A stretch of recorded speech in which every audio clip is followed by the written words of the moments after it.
मित्रों, आरंभ करने से पहले एक जरूरी बात बताना चाहते हैं। शास्त्रों और पुराणों में यह बात कहा गया है कि जो भी व्यक्ति किसी कथा को बीच में छोड़कर जाता है तो वो पाप का कारण बनता है। इसलिए इस कथा को पूरा अंत तक अवश्य सुनें। चलिए कथा सुनते हैं। नारद पुराण में वशिष्ठ ऋषि वर्णन करते हैं कि एकादशी ऐसा पवित्र व्रत है जो मन की सभी चिंताओं को हर लेने वाली चिंतामणि के समान है। इसे एक दुर्लभ निधि की तरह भी माना गया है जो जीवन को हर प्रकार की संपदा प्रदान करती है। इसके साथ ही इसे कल्पतरु की उपमा दी गई है जिसके पास पहुंचने वाला हर साधक अपनी अभिलाषाएं पूर्ण करता है। सभी वेद इस व्रत की महिमा को सर्वोच्च स्थान देते हैं। हरे कृष्ण। आप सभी को मोक्षदा एकादशी और गीता जयंती के शुभ अवसर पर मंगलमय शुभकामनाएं। आज हम दो अद्भुत प्रसंगों का श्रवण करेंगे।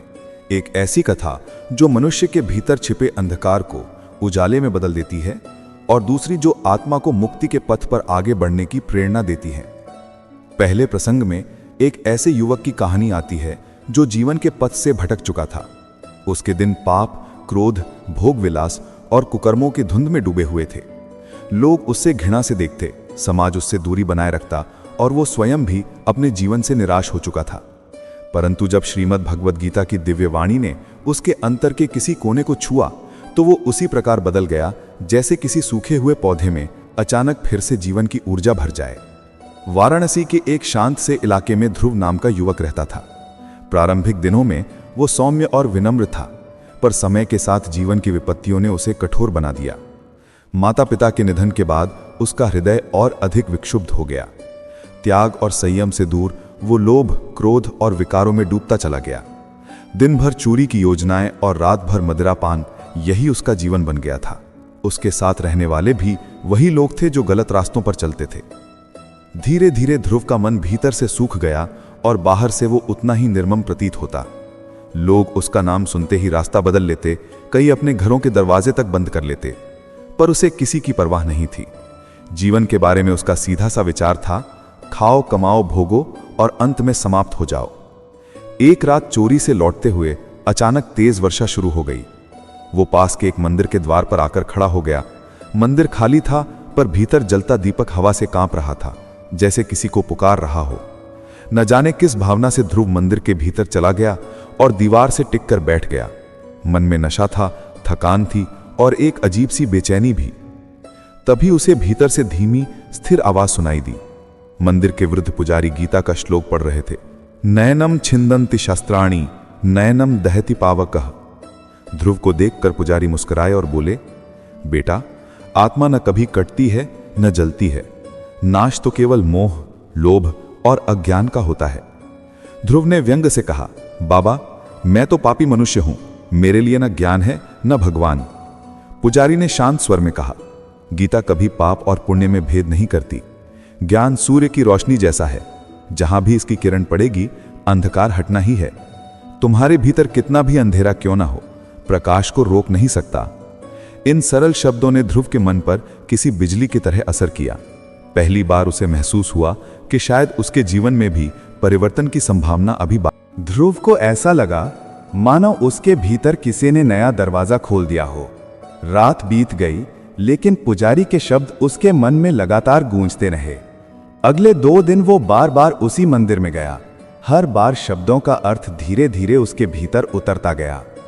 तीसरे दिन पुजारी ने कहा, बेटा, आज मैं तुम्हें भगवद गीता का एक ऐसा मंत्र समझाऊंगा जो तुम्हारे जीवन को पूरी तरह बदल देगा। उन्होंने ध्यानपूर्वक कहा, कर्मण्य अधिकारस्ते मां फलेषु कदाचन मां ते संगोस्त कर्मणि। फिर उन्होंने समझाया, ध्रुव, तुम पाप इसलिए करते हो क्योंकि तुम्हें लगता है कि जीवन केवल भोग का ही फल है। यदि अपने कर्मों को ईश्वर के चरणों में समर्पित कर दोगे तो फल की चिंता अपने आप मिट जाएगी, और जब चिंता नहीं रहेगी तो सारे पाप भी स्वतः नष्ट हो जाएंगे। ध्रुव थोड़ा समझ रहा था, लेकिन पूरी तरह नहीं। फिर भी उसकी आत्मा कहीं ना कहीं जागी हुई थी। उसी रात उसे एक स्वप्न आया। उसने देखा नील वर्ण पीतांबरधारी श्री कृष्ण उसके सामने खड़े हैं। मुस्कुराते हुए उन्होंने कहा, ध्रुव, उठो, तुम्हें मेरे पास आना है। अभी तक तुमने कर्म का सही अर्थ नहीं जाना, मैं तुम्हें दिखाता हूं। अगले क्षण वो खुद को एक विशाल मैदान में खड़ा देखता है, मानो कुरुक्षेत्र का मैदान हो। श्री कृष्ण ने समझाया, यह युद्ध तुम्हारे भीतर चल रहा है। पाप और पुण्य, अज्ञान और ज्ञान का संघर्ष है ये। ध्रुव भयभीत होकर बोला, प्रभु मैं जीत नहीं सकता, मैं तो पापियों में हूं। श्री कृष्ण ने उसके कंधे पर हाथ रखते हुए कहा, किसने कहा कि पापी मोक्ष नहीं पा सकता? पापी भी मेरा प्रिय शिष्य है, क्योंकि उसकी जीत सबसे महान होती है। ध्रुव के भीतर सब कुछ पिघल गया। वो रोते हुए बोला, प्रभु मुझे बचाइए। श्री कृष्ण मुस्कुराए और बोले, मैं हमेशा तुम्हारे भीतर था, अब तुम स्वयं को वहां देखना सीखो। अपने कर्मों को शुद्ध करो, मन शुद्ध होगा, जीवन शुद्ध होगा, और फिर मैं तुम्हें मिलूंगा। स्वप्न में ही वे श्री कृष्ण अंतर्ध्यान हो गए। अगली सुबह ध्रुव जागा। उसका चेहरा शांत था, लेकिन आंखें नम थीं। वो तुरंत स्नान करके मंदिर गया और पुजारी के चरणों में गिर पड़ा। बाबा मुझे गीता सिखाइए। बुजुर्ग संत ने उसे उठाया और कहा, तुम धन्य हो पुत्र। उस दिन से ध्रुव का नया जीवन शुरू हुआ। उसने चोरी, मदिरा और गलत संगति छोड़ दी, क्रोध, अहंकार और अपशब्द त्याग दिए। वो रोज मंदिर जाकर सेवा करने लगा। ईमानदारी और श्रम ही उसका जीवन बन गए। लोग हैरान थे, क्या यही वही ध्रुव है? लेकिन अब वो ध्रुव पहले वाला नहीं रहा। वो श्री कृष्ण का भक्त बन चुका था और भगवत गीता के उपदेशों को अपने जीवन में उतार चुका था। धीरे धीरे वो मोहल्ले में आदर्श बन गया। लोग उसकी मदद लेने आने लगे और ध्रुव हमेशा कहता, मैं नहीं बल्कि भगवत गीता का प्रकाश हमें सही राह दिखाता है, मैं तो बस उसी प्रकाश में खड़ा हूं। कई वर्षों के बाद एक रात वो एकांत में बैठकर अपने भीतर की यात्रा पर चिंतन। ध्रुव एकांत में बैठकर श्रीमद् भगवत गीता का पाठ कर रहा था। तभी उसे वो दिव्य प्रकाश महसूस हुआ जिसे उसने पहले अपने स्वप्न में देखा था। प्रकाश उसके चारों ओर फैल रहा था। उसकी आंखें नम हो गईं और उसने समझ लिया कि आज श्री कृष्ण स्वयं उसके सामने प्रकट हुए हैं। धीरे से उसने कहा, प्रभु मैंने आपको इतने समय बाद पहचान पाया। तभी उसे वही करुणामयी आवाज सुनाई दी, ध्रुव देर से चलना पाप नहीं है, चल ना पाना ही पाप है। तुम चल पड़े थे इसलिए आज तुम मेरे हो। मानो किसी दिव्य प्रेम और शक्ति ने उसे अपने साथ बांध लिया हो। उस रात ध्रुव ने शांत चित्त होकर परम धाम की ओर प्रस्थान किया। यह घटना धीरे धीरे पूरे गांव और मोहल्ले में फैल गई। लोग कहने लगे, जिसे गीता ने बदल दिया उसे कोई बिगाड़ नहीं सकता। और इस प्रकार एक पापी का जीवन श्री कृष्ण के ज्ञान के प्रकाश से मुक्ति के मार्ग पर चल पड़ा। प्रिय श्रोताओं, यही शक्ति है पवित्र भगवत गीता की। ये ग्रंथ मानव जीवन की हर समस्या का समाधान प्रस्तुत करता है। हर श्लोक मानो स्वयं भगवान श्री कृष्ण का अमृत वचन है, जो भटके हुए को सही मार्ग दिखाता है, दुखों को शांत करता है और जीवन के अंधकार को प्रकाश में बदल देता है। जो साधक पूरी श्रद्धा और पवित्र भाव से इसका पाठ करता है, वो गीता के रहस्यों, कर्म, भक्ति और ज्ञान को हृदय से आत्मसात कर लेता है और उसका जीवन निश्चय ही बदल जाता है। ये केवल किसी ऋषि का कथन नहीं, बल्कि स्वयं योगेश्वर श्री कृष्ण का अटल और अक्षय संदेश है। जिसने गीता को समझ लिया उसने जीवन को समझ लिया, और जिसने जीवन को समझ लिया उसे मोक्ष दूर नहीं कर सकता। मोक्षदा एकादशी के दिन ही गीता जयंती मनाई जाती है, क्योंकि इसी दिन भगवान श्री कृष्ण ने अर्जुन को पहला दिव्य उपदेश दिया था। अब हम मोक्षदा एकादशी की पावन कथा सुनेंगे। युधिष्ठिर ने भगवान से पूछा, स्वामिन, मार्गशीर्ष मास के शुक्ल पक्ष की कौन सी एकादशी होती है, उसकी विधि क्या है और किस देवता का पूजन किया जाता है? भगवान श्री कृष्ण ने कहा, राजन, मैं मार्गशीर्ष शुक्ल पक्ष की एकादशी का वर्णन करता हूं। इसका नाम मोक्षदा एकादशी है। इस एकादशी का श्रवण मात्र भी वाजपेय यज्ञ के समान पुण्य देता है। इस दिन यत्न पूर्वक तुलसी की शाखा, दीप, धूप आदि से भगवान दामोदर का पूजन करना चाहिए। दशमी और एकादशी के नियम का पालन भी इस विधि के अनुसार किया जाता है। मोक्षदा एकादशी बड़े पापों का नाश करने वाली है। रात्रि में भगवान की प्रसन्नता के लिए भजन, गीत और स्तुति करके जागरण करना चाहिए। यदि किसी व्यक्ति के पितर पापों के कारण नीच योनि में पड़े हों, तो वह इस एकादशी का व्रत करके उसका पुण्य दान अपने पितरों को दे। इससे उनके पितर मोक्ष को प्राप्त होते हैं, इसमें संदेह नहीं है। पूर्व समय की बात है, वैष्णवों से विभूषित रमणीय चंपक नगर में वैखानस नामक राजा रहते थे। वे अपनी प्रजा का पुत्र की तरह पालन करते थे। एक रात उन्हें स्वप्न में अपने पितरों को नीच योनि में पड़े हुए देखा। यह दृश्य देखकर उनका मन स्तब्ध रह गया। राजा ने ब्राह्मणों से कहा, मैंने अपने पितरों को नरक में दुखी देखा है। वे बार बार मेरे पास आकर कहते हैं कि तुम हमारे पुत्र हो, इसलिए हमें इस नरक के दुख से मुक्त करो। मेरे हृदय में अत्यंत व्यथा है। बताइए, कौन सा व्रत, तप या योग ऐसा है जिससे मेरे पितर तत्काल मुक्ति पा सकें? मैं जीवित हूं और मेरे माता पिता इस प्रकार नरक में हैं, फिर ऐसा पुत्र होने का क्या लाभ? ब्राह्मणों ने उत्तर दिया, राजन, निकट ही पर्वत मुनि का आश्रम है।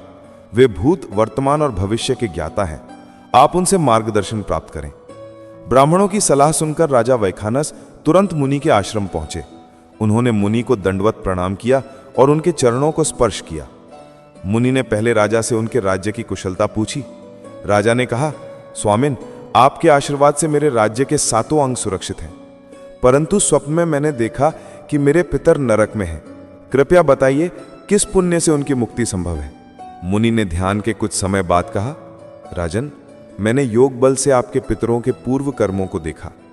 आपके पिता ने पूर्व जन्म में काम वासना में रहते हुए एक पत्नी के साथ संबंध बनाया और दूसरी पत्नी को ऋतुदान देने में असमर्थ रहे। इसी पाप के कारण उन्हें नरक में जाना पड़ा।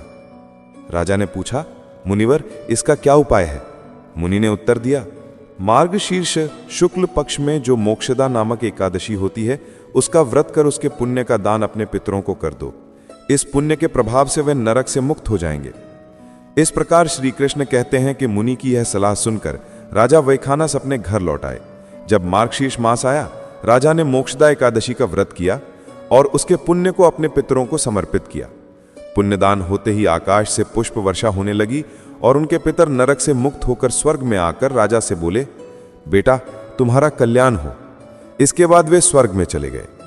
श्री कृष्ण कहते हैं कि जो मनुष्य इस प्रकार मोक्षदा एकादशी का व्रत करता है, उसके पाप नष्ट हो जाते हैं और मृत्यु के बाद उसे मोक्ष प्राप्त होता है। यह एकादशी मनुष्यों के लिए चिंतामणि के समान है, जो सभी इच्छाओं की पूर्ति करती है। इसका श्रवण और पाठ वाजपेय यज्ञ के फल के समान पुण्य देता है। इसलिए सभी प्रेम पूर्वक बोलिए, मोक्षदा एकादशी की जय। अब हम सुनेंगे ठाकुर जी के एक भक्त की कहानी। कृष्णनगर के पास एक छोटे से गांव में एक ब्राह्मण रहते थे जो पुरोहित का काम करते थे। एक दिन यजमान के यहां पूजा कराकर घर लौटते समय उन्होंने देखा कि एक मालिन जो साग बेच रही थी, भीड़ में बाठी है। कोई साग तौल रहा था, कोई मोल भाव कर रहा था। पंडित जी रोज उसी रास्ते से गुजरते और रोज उसी महिला को वहीं। एक दिन पंडित जी ने देखा कि उनके परिचित किसी व्यक्ति से साग खरीद रहे थे। पंडित जी भी वहां खड़े होकर देखने लगे। उन्होंने ध्यान दिया कि साग बेचने वाली महिला के पास एक पत्थर की बाट थी। इसी एक ही बाट से वो 5 सेर वाले को 5 सेर और 1 सेर वाले को 1 सेर साग तौल रही थी। सभी को सही मात्रा मिल रही थी और एक ही बाट सभी तौल में समान रूप से काम आ रही थी। पंडित जी को यह देखकर बहुत आश्चर्य हुआ। उन्होंने साग वाली से पूछा, बेटी, यह बताओ कि तुम इस एक ही पत्थर की बाट से सबको साग सही माप में कैसे दे देती हो? कोई कम लेता है, कोई ज्यादा, फिर भी सबका वजन सही निकलता है। तभी उनके परिचित ने कहा, पंडित जी, यह वाकई अद्भुत है। हमने कई बार इसी साग को दूसरी जगह तौल कर देखा, लेकिन हर बार पूरी मात्रा सही निकली, कभी कमी नहीं हुई। पंडित जी ने साग वाली से कहा, बेटी, क्या तुम मुझे ये पत्थर दे दोगी? साग वाली ने मुस्कुराते हुए उत्तर दिया, नहीं बाबा जी, मैं इसे नहीं दे सकती। इसे पाने में मुझे बड़ी मेहनत करनी पड़ी है। पहले मेरे अन्य सेर बटखरे खो गए थे तो घर जाकर माँ और बड़े भाई ने मुझे बहुत डांटा। 3 साल पहले एक दिन मेरे सेर बटखरे खो गए और मैं रोते रोते घाट पर बैठ गई। तभी मेरे पैरों के पास ये पत्थर पड़ा। मैंने इसे उठाया और भगवान से प्रार्थना की, महाराज, मैं तौलना नहीं जानती, कृपया मेरी सहायता करें। तभी से यह मेरे पास है। अब मुझे अलग अलग बटखरों की जरूरत नहीं पड़ती। इस एक बाट से मैं सबको सही माप में साग दे देती हूं। अब बताइए पंडित जी, मैं इसे आपको कैसे दे दूं? पंडित जी ने कहा, बेटी, मैं तुम्हें इसके बदले बहुत सारे रुपए दूंगा। साग वाली ने पूछा, कितने रुपए? पंडित जी बोले, तुम्हारा वृंदावन जाने का खर्च पूरा कर दूंगा। सभी लोग वृंदावन गए हैं, बस तुम नहीं जा पाई। साग वाली ने कहा, ठीक है, पूरे 300 रुपए चाहिए। पंडित जी ने पूछा, तो यह बाट तुम कहां रखती हो? साग वाली ने टोकरी की ओर इशारा करते हुए कहा, इसी टोकरी में रखती हूं बाबा जी, और कहां रखूंगी। पंडित जी घर लौट आए और चुपचाप बैठे रहे। उनकी पत्नी ने पूछा, आज आप इतने उदास क्यों बैठे हैं? बहुत देर हो गई। पंडित जी ने कहा, मुझे 300 रुपए की जरूरत है। पत्नी ने कहा, इसमें भला क्या कठिनाई है? आपने तो मेरे गहने बनवाए थे। यदि तुम्हें जरूरत है तो इन्हें ले जाओ, जो होना है वही होगा। पत्नी ने गहने उतार दिए। पंडित जी ने उन्हें बेचकर रुपए इकट्ठे किए और अगले दिन सुबह सवेरे साग वाली के पास गए। उन्होंने पैसे गिनकर दिए और बदले में वो पत्थर की बाट ले आए। घर लौटकर उन्होंने पहले गंगा में जाकर उस बाट को अच्छी तरह धोया, स्नान करके शुद्ध किया और फिर घर लाए। तभी एक छोटा बालक आया और कहा, पंडिताइन जी, ठाकुर जी आपके घर आने। ब्राह्मणी ने अपने सरल हृदय से पूरे घर की सफाई की और पूजा के लिए सभी सामग्री व्यवस्थित कर दी। जब ब्राह्मण देवता घर पहुंचे तो वे देखकर हैरान रह गए। उन्होंने आश्चर्य व्यक्त किया, इतनी सफाई और सजावट आज अचानक कैसे हुई? ब्राह्मणी ने मुस्कुराते हुए बालक के आने की बात बताई और सब कुछ पंडित जी को सुना दिया। यह सुनकर पंडित जी का आश्चर्य और बढ़ गया। अब पंडित जी ने उस दिव्य शिला को सिंहासन पर रखकर पूजा की और फिर उसे ऊपरी कक्ष में स्थापित किया। रात को भगवान ने उन्हें स्वप्न में दर्शन दिया और कहा, तुम मुझे जल्द वापस नहीं करोगे तो तुम्हारा भला नहीं होगा, सर्वनाश हो जाएगा। ब्राह्मण ने दृढ़ता से उत्तर दिया, जो भी हो, मैं तुम्हें वापस नहीं करूंगा। इसके बाद वो घर में मिलने वाले पत्र, पुष्प और अन्य सामग्री से नियमित रूप से पूजा करने लगे। कुछ दिन बाद भगवान ने फिर स्वप्न में चेतावनी दी, यदि मुझे नहीं लौटाओगे तो तुम्हारा पुत्र मर जाएगा। ब्राह्मण ने उत्तर दिया, मर जाने दो, पर मैं तुम्हें नहीं लौटाऊंगा। महीना पूरा होने से पहले ही उनका इकलौता पुत्र मर गया। कुछ समय बाद भगवान ने फिर कहा, अब भी मुझे लौटाओ, नहीं तो तुम्हारी पत्नी मर जाएगी। ब्राह्मण ने वही जवाब दिया। नियति के अनुसार कुछ समय बाद उनकी बेटी भी इस संसार से विदा हो गई। फिर भगवान ने स्वप्न में कहा, इसे वापस करो, नहीं तो तुम्हारी पत्नी मर जाएगी। ब्राह्मण ने उसी तरह उत्तर दिया और नियति पूरी हुई, उनकी पत्नी भी चली गई। लोग समझने लगे कि ब्राह्मण पागल हो गए हैं। इसके बाद भगवान ने चेतावनी दी, यदि अब भी लौटा नहीं तो 7 दिन में तुम्हारे सिर पर बिजली गिरेगी।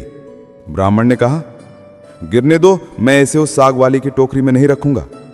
उन्होंने भगवान को एक मोटे कपड़े में लपेटकर अपने माथे पर मजबूती से बांध लिया और अब हर समय इसी तरह सुरक्षित रखा। 3 दिन शेष थे। जब तय दिन आने वाला था, एक दिन ब्राह्मण गंगा घाट पर संध्या पूजन कर रहे थे।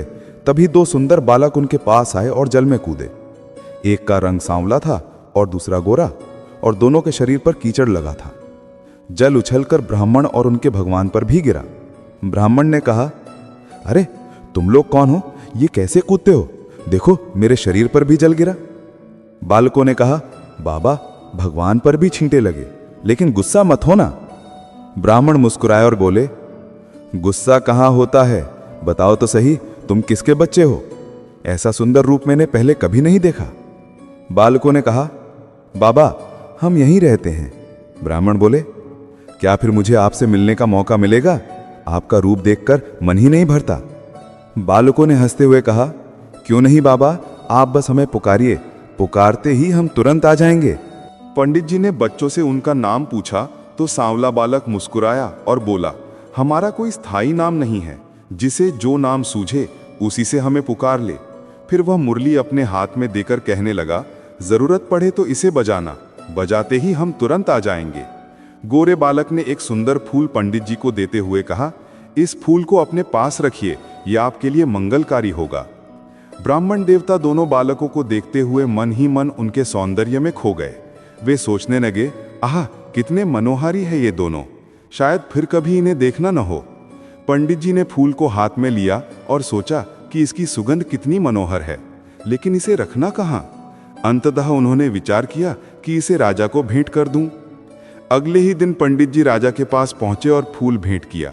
राजा प्रसन्न हुए और उसे महल में जाकर रानी को दे दिया। छोटी रानी ने तुरंत आकर कहा, मुझे भी वैसा ही फूल चाहिए, नहीं तो मैं दुखी रह जाऊंगी। राजा ने तुरंत सिपाहियों को भेजकर पंडित जी को ढूंढवाया। सिपाहियों ने उन्हें पेड़ की छाया में सिर पर शिला बांधे गुनगुनाते हुए पाया और राजा के पास ले आए। राजा ने कहा, पिछला फूल तो बहुत अच्छा था, अब मुझे एक और वैसा ही फूल चाहिए। पंडित जी बोले, राजन, मेरे पास केवल एक फूल था, लेकिन मैं प्रयास करता हूं, शायद दूसरा फूल भी मिल जाए। ब्राह्मण देवता बालकों की याद में मुरली बजाने लगे। जैसे ही मुरली की मधुर ध्वनि गूंजी, वह गौर शाम जोड़ी प्रकट हो गई। पंडित जी उनकी सुंदरता देख मंत्रमुग्ध हो गए।